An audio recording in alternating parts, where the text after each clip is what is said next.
ایک اور بات یہاں پتہ چلی کہ یہ بھی تھوڑا حیا کے خلاف مسئلہ ہے، لیکن آج کی نئی نوجوان نسل جو ہے اس میں بہت زیادہ مبتلا ہو رہی ہے. میں نے جیسے عرض کیا کہ شرعی مسائل میں چاہیے اور اس کو بیان کرنا یہ ہماری ذمہ داری ہے. تو یہ چیز بھی انگریزی فلموں سے اور فحش فلموں سے ہماری نئی نسل میں بہت تیزی سے سرایت کر رہی ہے، اور لوگ اس بارے میں علماء سے بہت زیادہ مسائل پوچھتے ہیں، خواتین بھی پوچھتی ہیں جو اس میں مبتلا ہے. تو اس کا بھی مسئلہ یاد رکھیں کہ اللہ تعالیٰ نے حالت حیض میں زوجہ سے ہم بستری کو حرام قرار دیا کیونکہ اس میں گندگی ہے.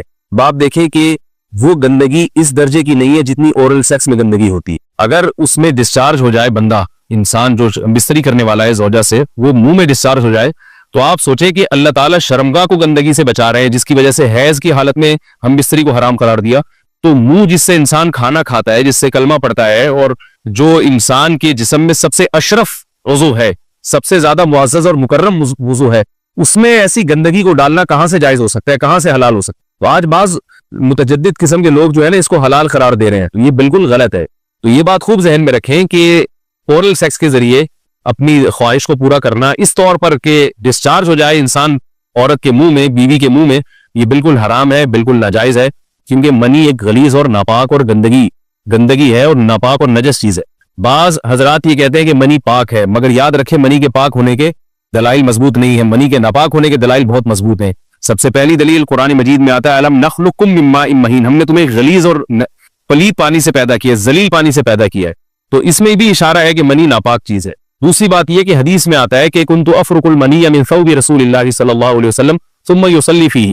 حضرت عائشہ رضی اللہ تعالیٰ عنہ فرماتی ہیں کہ رسول اللہ صلی اللہ علیہ وسلم کے کپڑوں پر اگر منی لگی ہوتی تھی، صحیح بخاری کی حدیث میں، اس کو کھرچ کے صاف کرتی تھی، پھر آپ صلی اللہ علیہ وسلم اس میں نماز پڑھا کرتے تھے. اب بعض حضرات نے یہاں سے استدلال کیا ہے کہ منی اگر ناپاک ہوتی تو حضرت عائشہ اس کو دھوتی، کھرچ کے صاف کرنا اس کی علامت ہے کہ منی پاک ہے. لیکن یہ بات غلط ہے. اگر منی پاک ہوتی تو حضرت عائشہ کو کھرچنے کی ضرورت نہیں تھی. بات یہ ہے کہ وہ نجاست جس کا ایک باقاعدی جسم ہوتا ہے اور وہ کھرچ کے جسم سے یا کپڑوں سے الگ ہو سکتی ہے، تو اس نجاست کو پاک کرنے کا طریقہ یہ ہے کہ اس کو کھرچ دیا جائے. ناپاک تھی تبھی تو حضرت عائشہ رضی اللہ تعالی عنہ اس کو باقاعدہ کھرچ رہی ہیں اور دور کر رہی ہیں. اور گیلی منی کو یہ ثابت ہے کہ حضرت عائشہ رضی اللہ تعالی عنہ آپ صلی اللہ علیہ وسلم کے کپڑوں سے دھویا کرتی تھی اور آپ صلی اللہ علیہ وسلم اس میں نماز پڑھا کرتے تھے. حضرت عمر رضی اللہ تعالی عنہ کے دور میں کسی شخص کو احتلام ہوا تو اس نے اپنے پورے جو ہے نا وہ کپڑے دھوئے، تو حضرت عمر نے اس کو منع کیا، فرمایا کہ اتنا کافی تھا کہ اس جگہ کو تم دھو لیتے. تو اس میں بھی حضرت عمر اس کو باقاعدہ دھونے کا حکم دے رہے ہیں. کسی بھی صحابی نے اعتراض نہیں کیا کہ یار یا امیر المومنین آپ ان کو دھونے کا حکم کیوں دے رہے ہیں، منی تو پاک ہے. تو منی کے جو ناپاک ہونے کے دلائل ہیں وہ بہت مضبوط ہے.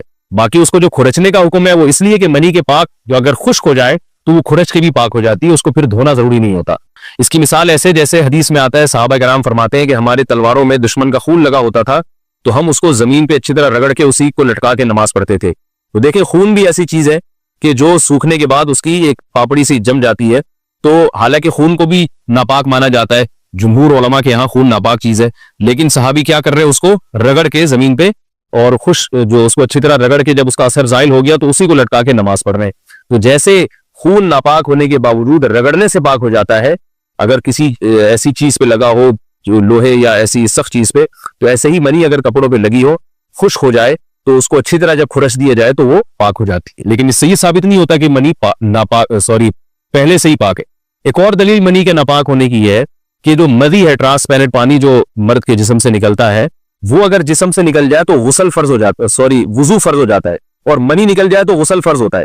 اب یہ کیسی بات ہے کہ مدی کے نکلنے سے جس سے وضو فرض ہو رہا ہے وہ تو ناپاک ہے، اور منی نکلنے سے جب غسل فرض ہو رہا ہے بڑی والی طہارت، اس کو ہم پاک قرار دیں. اس لیے امام ابو حنیفہ رحمہ اللہ تعالیٰ کا مذہب منی کے بارے میں کہ یہ نجاست غلیظہ ہے، اور امام مالک کا بھی یہی مذہب ہے. یہ مذہب بہت دلائل کے لحاظ سے قوی ہے. تو اس لیے عورت کے منہ میں ڈسچارج ہونا یہ بالکل حرام ہے، ناجائز ہے، گندگی ہے. اسلام میں اس کی قطعاً اجازت نہیں ہے. اور اگر ان ائمہ کا مذہب لیا جائے جو منی کو پاک سمجھتے ہیں، اس لیے میں یہ عرض کر رہا ہوں کہ بعض حضرات نے اس پہ فتویٰ دیا ہے کہ یہ چونکہ پاک ہے لہذا اگر یعنی کوئی شخص منہ میں بھی ڈسچارج ہو جائے تو یہ بھی جائز ہے. یہ 100% غلط فتویٰ ہے. اس لیے کہ جو حضرات اس کو پاک کہتے ہیں وہ بھی اس کو خبائث میں داخل کرتے ہیں، حرام چیزوں میں داخل کرتے ہیں. اس کا کھانا یا اس کا منہ میں ڈالنا وہ بھی جائز نہیں کہتے. تو اس لحاظ سے بھی یہ ناجائز ہے اور بہت ساری بیماریوں کا ذریعہ بھی ہے. دوسرا مسئلہ یہ ہے کہ اگر کوئی ڈسچارج نہیں ہوتا اورل سیکس کے ذریعے تو اس کا شرعی حکم کیا ہے؟ تو اس کا حکم یہ ہے کہ یہ انتہائی سخت درجے کا مکروہ ہے، ناپسندیدہ عمل ہے.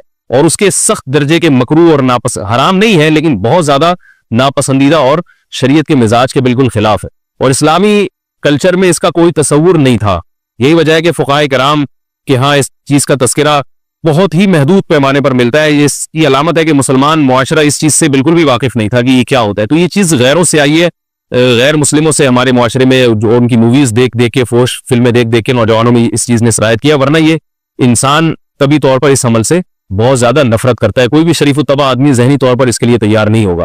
تو میں پھر بھی یہ کہہ رہا ہوں کہ بہرحال علماء اس کو ناجائز اور حرام نہیں سمجھتے، اس لیے کہ میاں بیوی ایک دوسرے سے جس طرح سے چاہیں استمتاع کر سکتے ہیں، لیکن سخت ناپسندیدہ بہرحال ہے اور مکروہ چیز ہے، اور اس قابل نہیں ہے کہ اس کی حوصلہ افزائی کی جائے۔ یہ اس کے بارے میں ہے کہ جب یعنی جو ہے وہ ادخال کیا جائے اس فم کے اندر، اس جو ہے مرد اس میں باقاعدہ جو ہے وہ تلذذ حاصل کرے۔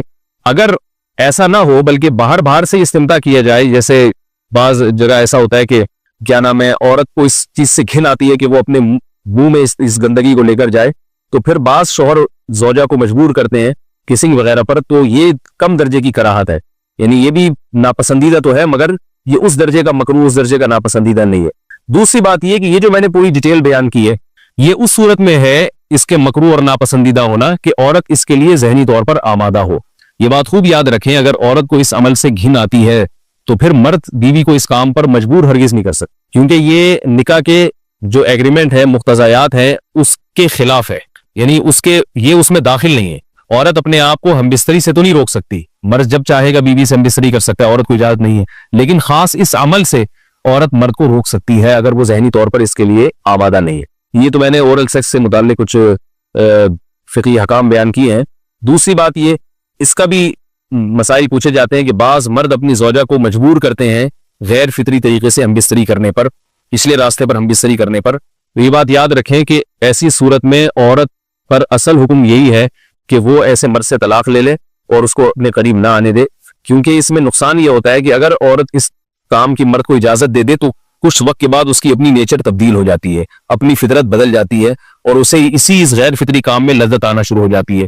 تو اپنے آپ کو گندگی سے بچانا یہ بہت ضروری ہے، اور اگر وہ یہ سمجھتی ہے کہ طلاق کے بعد اس کے دوبارہ نکاح نہیں ہوگا، اس کی زندگی تباہ نہیں ہوگی، تو پھر سخت مجبوری میں اگر مرد اس کو دھمکیاں دیتا ہے مارنے کی یا طلاق کی، تو ایسی مجبوری میں پھر اللہ کی رحمت سے امید ہے کہ گناہ صرف مرد کے کندھوں پر ہوگا۔